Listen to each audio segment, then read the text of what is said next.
Why Jake Paul will lose to Anderson Silva.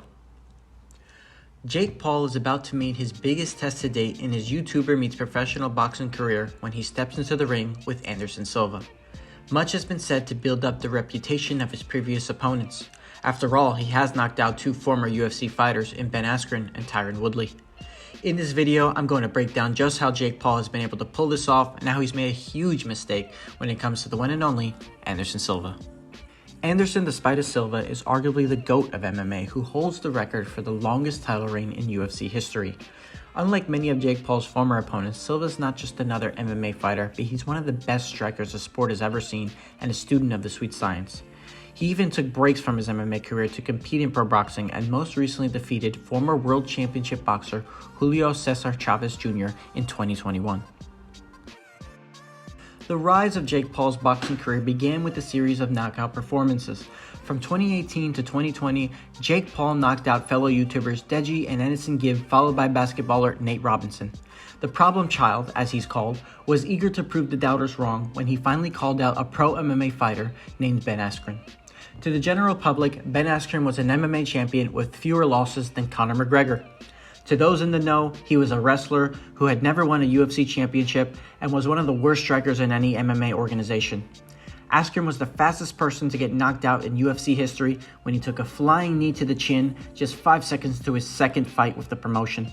In 2021, Ben Askren stepped into the ring with Jake Paul and was floored by an overhand right in round 1.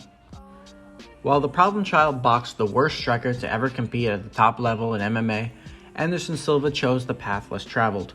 Unlike Ben Askren, Anderson Silva is known as one of the best strikers in the history of MMA, and he put his skills to the test against former world championship boxer Julio Cesar Chavez Jr. At the age of 46, the Spider outclassed the former championship boxer in an 8-round fight with power, slickness, timing, redeeming the MMA world from the shame that Askren had left behind. Later in 2021, Jake Paul would level up his competition by fighting former UFC welterweight champion Tyron Woodley. Woodley came off of 4 straight losses and was after the payday that often eluded him in the UFC.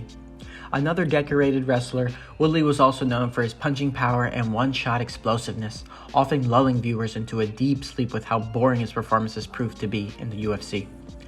While Jake Paul showed deficiencies in his footwork and endurance during their first fight, getting hurt for the first time ever, Jake Paul was able to skirt away with the decision due to Woodley's predictable inactivity. In the rematch, Woodley's inactivity would creep up again, and worse, he would get outwitted by feints and bodywork, leading to the knockout. Do you want to know how Anderson Silva will have his hand raised against Jake Paul? Well, here are a few reasons why. Anderson Silva is a student of boxing, not a wrestler masquerading as a boxer.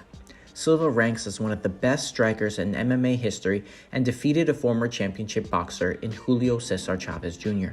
Sure, Jake Paul has power and a few years of experience under his belt, but Silva can exploit his novice-level skills with superior head movement, footwork, angles, and feints.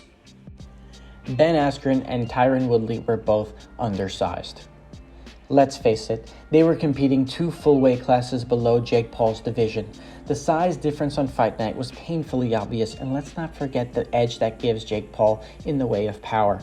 Silva has fought at both the 185 and 205 pound divisions in the UFC, so he is very much Jake Paul's equal in height, reach, and weight.